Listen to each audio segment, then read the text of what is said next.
ओम नमो भगवते वासुदेवाय. मयूर कुलकर्णी या यूट्यूब चॅनलमध्ये आपल्या सर्वांचे स्वागत आहे. श्री अधिक मास महात्म्य अध्याय 10. श्री गणेशाय नमः. पहिले वंदन तुला मोरया, कृपा मजवरी कै दयाळा.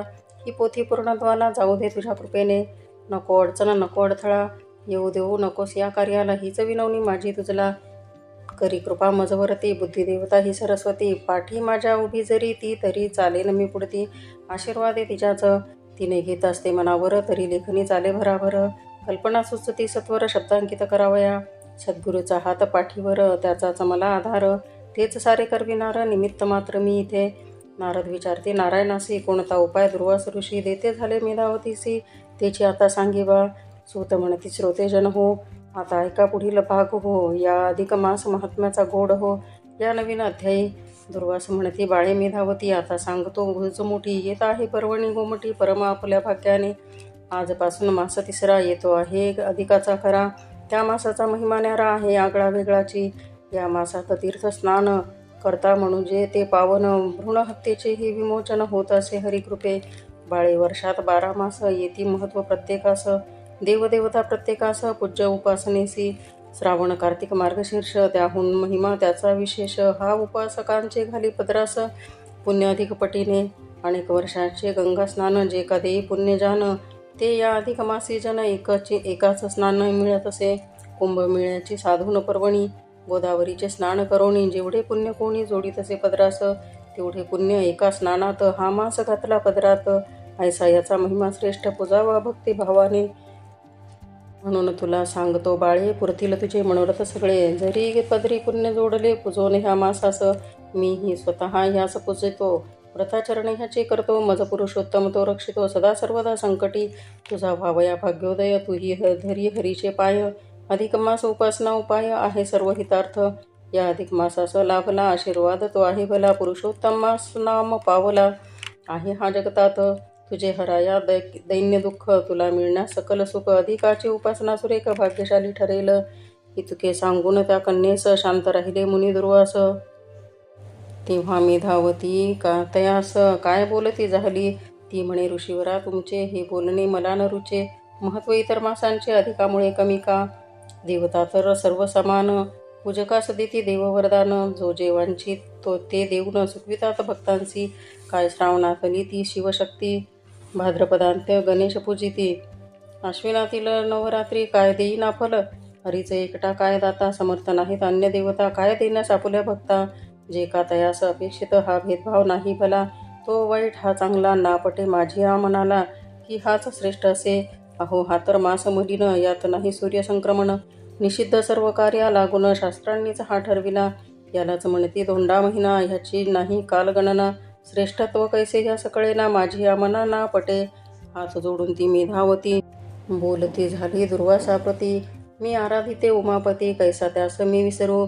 हरिपूजिला हरास सोडून, तरी का मला मिळेल पुण्य. शिवभक्ती माझी सोडून, हरिभक्ती का जोडू. शिव माझा कैवल्यदाता, तो माझ्या पाठीस असता. मी का सांगा हरी आता पूजावा ह्या मासात. शिव असे तो कल्याणकारी, सर्व देवात श्रेष्ठ भारी. त्यासी आता करुण दुरी, कैसा हरी जोडावा. अनादर करीत मलमासाचा, करी बाला अवमान त्याचा. ती म्हणे श्रीहरी शिवाचा, काय न जाणे अधिकार. ते ऐकून कन्येचे वचन, संतप्त झाले ऋषींचे मन. आपुल्या शब्दाचाही मान का नहीने ठेवावा. लोक आपल्या शब्दास मानिती, आपली आज्ञा वंद्य मानिती. इथे मात्र ही मेधावती, आपल्या वचनास मानिना. या गोष्टीचा राग ऋषींना आला, परी ते आवर्ती म्हणा. कारण ही तर मित्रकन्या, वेळ नाही शिक्षेची. आज्ञा आणि तिचं समजून, बालमती नाही ज्ञान. प्रमाद घडी तिज हातून, अधिक मास हिनवणी. दुर्वास करती विचार मनात, ज्ञानी जे ज्ञानी न जाणती याचे महत्व. इतर बालिका मूढ दुःखित, अधिक दुखविणे ना बरे. ऐसा विचार मनी करून, त्यांनी आपल्या रागास आवरून. तिला न शापिता शब्दानं, ऐका समज कशी दिली. ते म्हणती बाळे मी धावती, तुला कैसी झाली दुर्बुद्धी. तू अवमानिला कमलापती, उचित नव्हे हे बाळे. भेद नाही हरिहरात, हे तू का शिकवावे मजप्रत. ज्येष्ठाच्या शब्दास मान देतात, हेही तुला ना कळे. तू मित्राची कन्या म्हणून तुला न दिला शाप अजून. परी हे नाही उचित वर्तन, परिणाम ह्याचा भोगशील. हितोपदेश मी तुला केला, तू मम शब्द अभिरिला. आता पुढील परिणामाला सामोरे जावे लागेल. तुच्छ मानिले अधिक मासाला, त्याचा मान नाही राखिला. अविश्वास तू प्रकट केला या अनुचित वर्तने. असो आता जे होणार, विधी लिखित नाही टळणार. कोण काय त्यास करणार, दैवाधीन आपण गे. दैव देते कर्म नेते, आपुले कर्म आपल्यास नडते. प्रारब्धाचे फासे उलटे पडतात अशा प्रकारे. आता माझ्या मनास शांती मिळावी म्हणून नारायणाश्रमाप्रती जातो निघून सत्वरगती. हेच वाटे उचित गे, करीत तुझला सावधान. इतकेच सांगतो आता जान, पुढील जन्मी तुझ लागून दुःख लागेल भोगावे. ऐसे सांगून तिचं प्रती दुर्वास निघून सत्वरगती गेले. कन्या मेधावती झाली दुखित मनोमनी. अपराधाची जाणीव म्हणाला तेव्हा झाली मेधावतीला. ती म्हणे क्षमा याचना गेली मागायची राहुनी. आता पुढील संकटातून कोण तारील धाव घेऊन. ऐसा म्हणे विचार करून आठवते झाली शिवचरण. बृहन्नारद पुराणीचा दुर्वास वचन अनाताराचा. अध्याय अधिक मासाचा महात्म्याचा पूर्ण इथे झालासे. अरुण विनवणी करी खास, स्वीकारा प्राकृत रचनेस. 10वा अध्याय हरिचरणास प्रेमभावे समर्पितो. ओम नमो भगवते वासुदेवाय.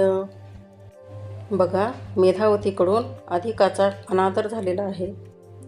त्या विप्रकन्येच्या हितासाठी दुर्वासांनी तिला काय मार्गदर्शन केले ते ऐकण्यास नारद उत्सुक होते. तेव्हा यामागील कथा निवेदनाचा आधार घेत नारायण ऋषी हे नारदांना सांगू लागले की आपल्या मित्राच्या मुलीचे हित करण्यासाठी दुर्वास तिला सांगू लागले की बाळे मेधावती, अगं तुझं भाग्य मोठं थोर आहे. आता लवकरच ज्या महिन्यातील व्रतवैकल्ये ही सामान्य जीवास जास्तीत जास्त पुण्य पदरी बांधून देतात, ज्या महिन्यातील ईश्वरी उपासना ही शीघ्र फलदायी होते, असा महान पुण्यकारक असा अधिक मास लवकर येत आहे. ती सर्वसामान्य जीवांना एक सुंदर अशी भरपूर पुण्य पदरी जोडण्याची, त्यांच्या मनोकामना पूर्ण करवून घेण्याची संधी आहे. तेव्हा तू पण त्याच अधिक मासाचीच उपासना करावीस असे मला वाटते. असे सांगून दुर्वास हे काही वेळासाठी शांत राहिले. तेव्हा कसलासा विचार करून ती मेधावती त्यांना म्हणाली की ऋषीवर, तुम्ही जे म्हणता की हा अधिक मास अधिक पुण्य फलदायी आहे, हे माझ्या मनाला पटत नाही, रुचत नाही. कारण इतर महिन्यातील देवदेवतांचे व्रताचरण हे आपल्याला पुण्यपदरी देतेच की. त्या देवतांचाही आपल्या भक्तांची, उपासकांची इच्छा पूर्ण करतातच. मग असं असताना ह्या धोंड्याच्या अधिकाच्या महिन्याला इतके महत्त्व का आणि कशासाठी? पुढे तर ती असेही म्हणाली की मुनिवर, अहो हा अधिक मास म्हणजेच मलमास होय ना. त्या महिन्यात तर साधे सूर्यसंक्रमणही होत नाही. त्या शास्त्रांनी मान्यता दिलेली नाही. त्याला कोणी स्वामी नाही. म्हणून तर त्यास मंगल कार्यास निषिद्ध ठरवलेला आहे ना. मग तो एकदम श्रेष्ठ आणि पूजनीय कसा काय झाला? आणि दुसरे असे की जर शिवोपासक आहे मी, त्या हरास सोडायचे आणि हरीस भजायचे ते का आणि कशासाठी? तेव्हा मेधावतीचे ते बोलणे ऐकून खरं तर दुर्वासांना ती आपल्या सल्ल्याचा अनादर करीत आहे म्हणून राग आला. त्यांना क्षणभर तिला एखादा भयंकर शाप द्यावा असेही वाटत होते. पण एकतर ती त्यांच्या मित्राची कन्या होती, त्यातून निराधार, मुळातच दुःखी कष्टी, त्यात आणि तिला आणखीन दुःखी करणे बरे वाटेना. पण तिला तिच्या त्या अनुचित वर्तनाची जाणीव करून देण्यासाठी दुर्वासांनी तिला इतके मात्र सांगितले की बाळे, तुझ्या ह्या त्या पुरुषोत्तमाचा अनादर केल्याचे परिणाम तुला भविष्यात नक्कीच भोगावे लागतील. असे तिला सांगून ते तातडीने तिथून निघून गेले. ते निघून गेल्यावर मेधावतीला जाणीव झाली की निदान आपण त्यांची क्षमा तरी मागायला हवी होती. इथे बृहन्नारदीय पुराणातील अधिक मास महात्म्याचा दुर्वास वचनाचा अनादर केलेला हा 10वा अध्याय पूर्ण होतो. ओम नमो भगवते वासुदेवाय.